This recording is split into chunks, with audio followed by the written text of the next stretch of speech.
ప్రముఖ Tollywood choreographer Johnny మాస్టర్పై case నమోదైన విషయం తెలిసిందే. అదిరిపోయే స్టెప్పులతో పలు సూపర్ హిట్ సాంగ్స్కు కొరియోగ్రఫీ చేసిన జానీ చిక్కుల్లో పడ్డారు. జానీ మాస్టర్ తనపై ముంబై, చెన్నై, హైదరాబాద్లతో పాటు పలు అవుట్డోర్ షూటింగ్స్లో అత్యాచారానికి పాల్పడ్డాడని ఆయన దగ్గర అసిస్టెంట్గా చేసే లేడీ కొరియోగ్రాఫర్ పోలీసులకు ఫిర్యాదు చేసింది.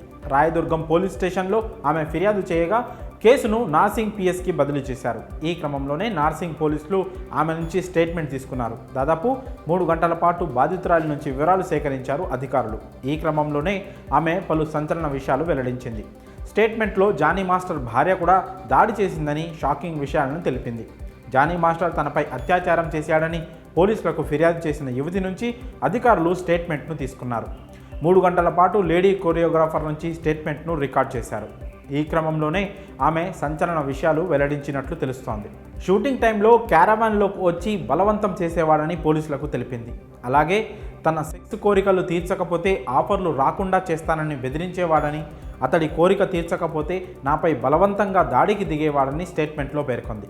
జానీ మాస్టర్ టార్చర్ భరించలేక బయటికి వెళ్ళి పని చేసుకుంటుంటే అతడితో పాటు అతడి భార్య కూడా మా ఇంటికి వచ్చి దాడి చేశారన్న షాకింగ్ విషయాన్ని పోలీసులకు తెలిపింది.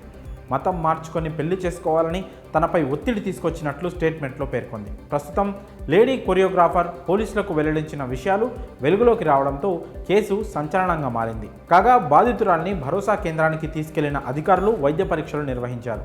ఇప్పటి వరకు జానీ మాస్టర్ ఒక్కడే సదరు యువతిని వేధించాడని అనుకుంటుండగా ఇప్పుడు ఆయన భార్య కూడా దాడి చేసిందన్న షాకింగ్ విషయాన్ని పోలీసులకు బాధితులు వెల్లడించడం ఇప్పుడు చర్చనీయాంశంగా మారింది. ఇక ఆమె నుంచి స్టేట్మెంట్ను రికార్డ్ చేసుకున్న అధికారులు విచారణను వేగవంతం చేశారు. ఇక ఈ వ్యవహారం ఫిలిం ఛాంబర్కు చేరిన విషయం తెలిసిందే. మరి ఈ కేసు విషయంలో మీ అభిప్రాయాలను కామెంట్స్ రూపంలో తెలియజేయండి.